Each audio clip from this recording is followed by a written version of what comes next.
আসসালামু আলাইকুম রহমতুল্লাহি ওবরকাতুহু। সম্মানিত দর্শক, জনাব তারেক রহমান সাহেবের দেশে ফেরার পর রাজনীতির যে হিসাবপত্র ছিল, সকল হিসাবপত্র এলোমেলো হয়ে গেছে। যেখানে যোগ করার কথা ছিল সেখানে গুণ হয়ে গেছে, যেখানে গুণ করার মাল্টিপ্লাই করার কথা ছিল সেটা ভাগ হয়ে গেছে, আর যেখানে ভাগ হওয়ার কথা ছিল সেখানে বিয়োগ হয়ে গেছে। আপনারা যারা এতদিন যমুনা কেন্দ্রিক একটা ওয়েব দেখতেন, মানে ডক্টর মোহাম্মদ ইউনূস তার যে সরকারি বাসভবন যমুনা, সেখানে যে একটা ভাইব তৈরি হতো যেটাকে অনেকে যমুনার ঢেউ বলার চেষ্টা করতেন, কিংবা যমুনাকে কেন্দ্র করে যে হুমায়ূন আহমেদের যে বিখ্যাত নাটকগুলো বা সেই নাটকের যে গানগুলো, আমার যমুনার জল দেখতে ভালো, স্নান করিতে লাগে ভালো, আমার যমুনার জল দেখতে কালো, স্নান করিতে লাগে ভালো, উনি প্রায় অনেকগুলো নাটকে, প্রায় সব নাটকই বলতে গেলে এই গানটি অন্তর্ভুক্ত করার চেষ্টা করেছেন। তো সেই যে যমুনা, সেই যমুনা তারেক রহমান সাহেবের আগমনের পর অনেকটা পাদপীঠে চলে গেছে। যমুনা নিয়ে এখন আর আলোচনা হয় না, বা লোকজন ডক্টর মোহাম্মদ ইউনূসের উপস্থিতি, তারপরে যমুনার গুরুত্ব, ওই অফিসে যে সকল কর্তা ব্যক্তি রয়েছে, অন্তত 25, 26, 27 এই 3 দিনে আমি যমুনা সংক্রান্ত কোনো খবর, মানুষের যে আগ্রহ বা যমুনাকে ঘিরে যে কোনো কিছু করা সম্ভব, যমুনার কথা যে রাষ্ট্র চলে, ওইরকম মনে হচ্ছে না। এখন সর্বত্র তারেক রহমান সাহেব কী করছেন, কোথায় যাচ্ছেন, তারপরে কার সাথে কথা বলছেন, কার দিকে তাকাচ্ছেন, তার যে ড্রেস কোড, সে কী পরছেন, এই জিনিসগুলোই কিন্তু আলোচিত হচ্ছে।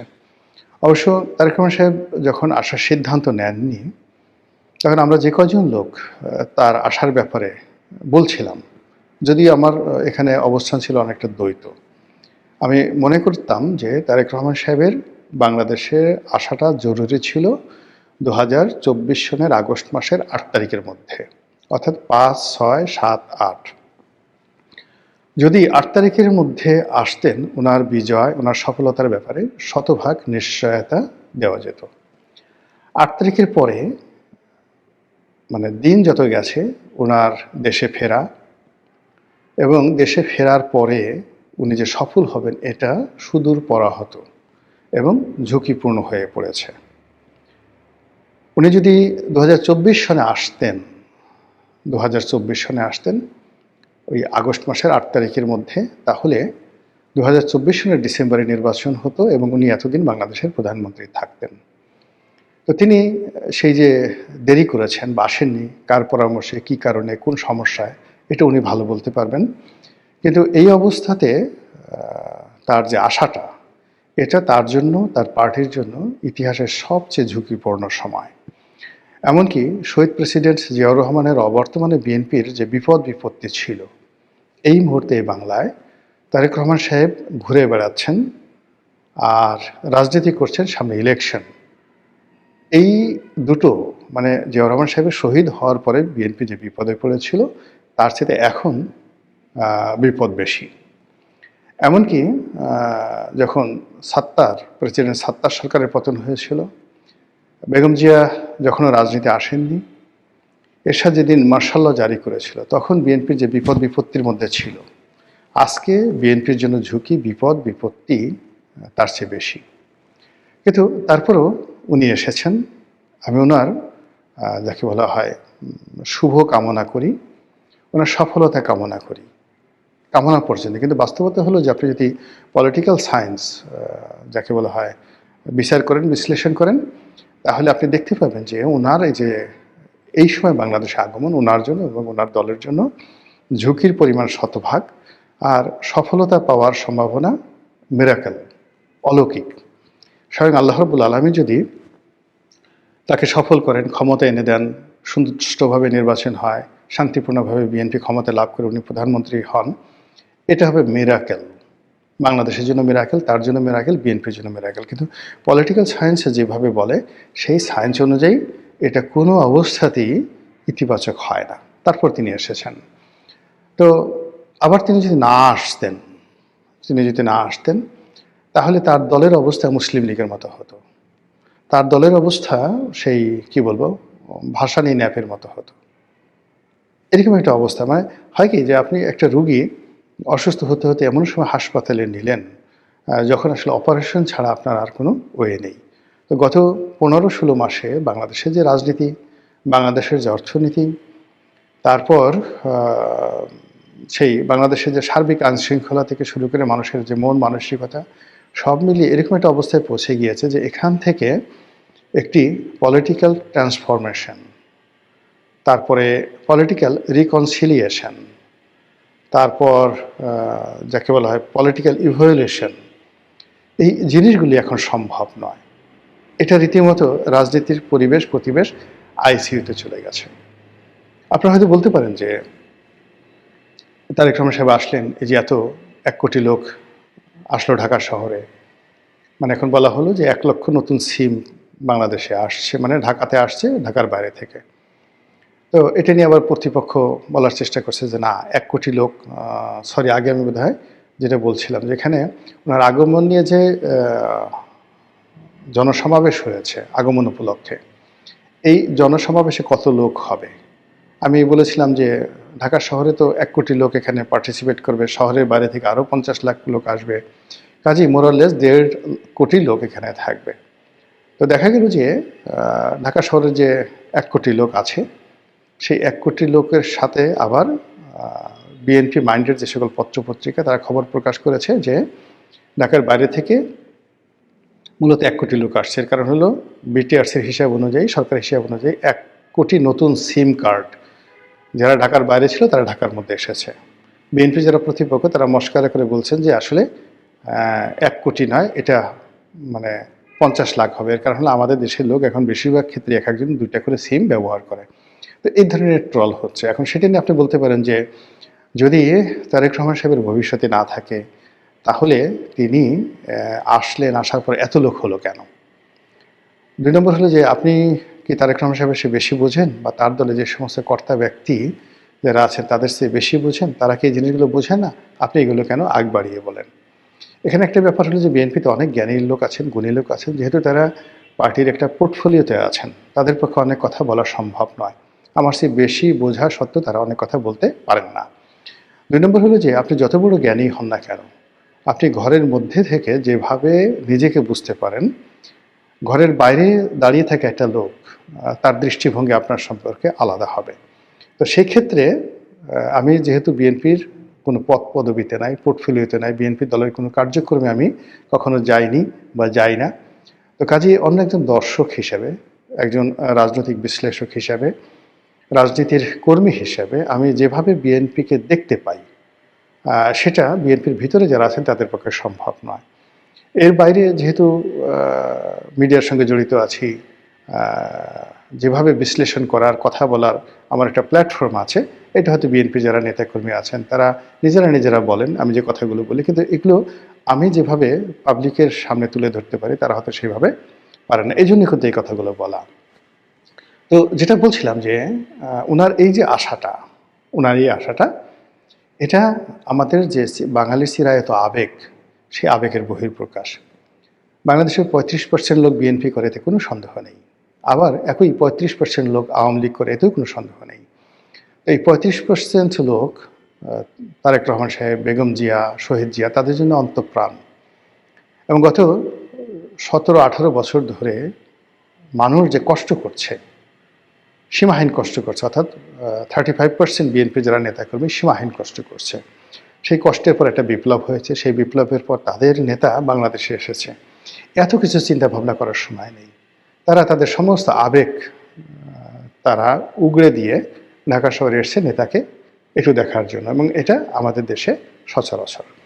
কিন্তু সমস্যাটা হলো যে এই যে আমাদের বাঙালির যে আবেগ, এটি কোনো কোনো ক্ষেত্রে 24 ঘন্টা, কোনো ক্ষেত্রে 48 ঘন্টা। 48 ঘন্টার পর আবেগ থাকে না। আমাদের বাঙালির যে রাগ, 6 ঘন্টার বেশি রাগ থাকে না। 6 ঘন্টার পরে মানুষ রাগ কমে যায়, এটা আমাদের চরিত্র। কিন্তু আপনি আরব দেশের যান, মানে 6000 বছরেও তাদের রাগ কমে না। মানে নিজে রাগ হয়ে গেল, মরে যাওয়ার আগে ছেলে মেয়েকে লিখে গেল যে আমি এই বিষয়ে রাগ হয়েছে, তোমরাও এই রাগ ধারণ করবে। তো বাঙালির সেটা নেই। বাঙালিরা মানে 6 ঘন্টা পরে আপনি রাগ কমে যায়। স্বামী স্ত্রীর ঝগড়া থেকে শুরু করে দ্বন্দ্ব সংঘাত যা কিছু আছে সেটা উইদিন 6 আওয়ার্সের মধ্যে এটা জিরো হয়ে যায়। আপনি দেখেন অনেক জেলাতে মারামারি হয়, কাটাকাটি হয়, আবার 6 ঘন্টা পরে কিন্তু সেটা নিষ্পত্তি হয়ে যায়। এটি হলো আমাদের চিরাচরিত অবস্থা। ফলে তারেক রহমান সাহেবকে নিয়ে যে আবেগ দেখানো হয়েছে, সেই আবেগটা আসলে 48 ঘন্টা, 24 ঘন্টা পরে অর্ধেক কমে যাবে, 48 ঘন্টার পরে একেবারে শূন্য হয়ে যাবে। ফলে উনি ওনার দলের অন্য সব নেতার মতো, এমনকি তার মায়ের মতোই তিনি সাধারণভাবে মানুষজনের দ্বারা তিনি ওইভাবে মূল্যায়িত হবেন। তিনি যে হঠাৎ অসুস্থ হন বা রোগাক্রান্ত হন, ওরকম একইভাবে 24 ঘন্টার জন্য মানুষজন খুব মানে ছুটে আসবে, আবার যার যার অবস্থানে চলে যাবে। এই হলো বাংলাদেশের চরিত শ্রেণীর চরিত্র। কাজেই তারেক রহমান সাহেবকে নিয়ে যে ভাবাবেগ ছিল সেটা 48 ঘন্টার মধ্যে, 24 ঘন্টার মধ্যে অর্ধেক চলে গেছে, বাকি 48 ঘন্টা আমি যখন ভিডিও করছি তখন পর্যন্ত 48 ঘন্টা হয়নি। ফলে এখনও পর্যন্ত কিছুটা অবশিষ্ট আছে। এখন আপনি গিয়ে দেখেন যে হাদিকে নিয়ে যে আবেগ তৈরি হয়েছিল, সেই আবেগ 24 ঘন্টার মধ্যে কীভাবে শেষ হয়ে গেছে, 48 ঘন্টার মধ্যে কীভাবে সেটা একেবারে শূন্যতে পরিণত হয়েছে।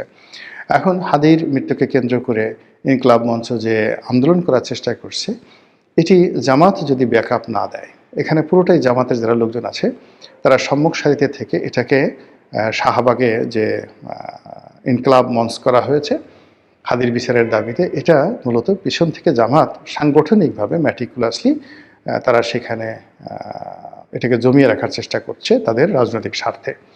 কিন্তু জামাত যদি এখান থেকে সমর্থন উঠিয়ে নেয়, সাধারণ মানুষ, আপনি 10 জন সাধারণ মানুষকে পাবেন না যে যারা হাদির জানাজাতে স্বতঃস্ফূর্তভাবে গিয়েছিল, এরকম 10 জন লোককে আপনি খুঁজে পাবেন না যারা হাদির বিচারের দাবিতে শাহবাগে আসবে। এই হলো বাঙালির আবেগ।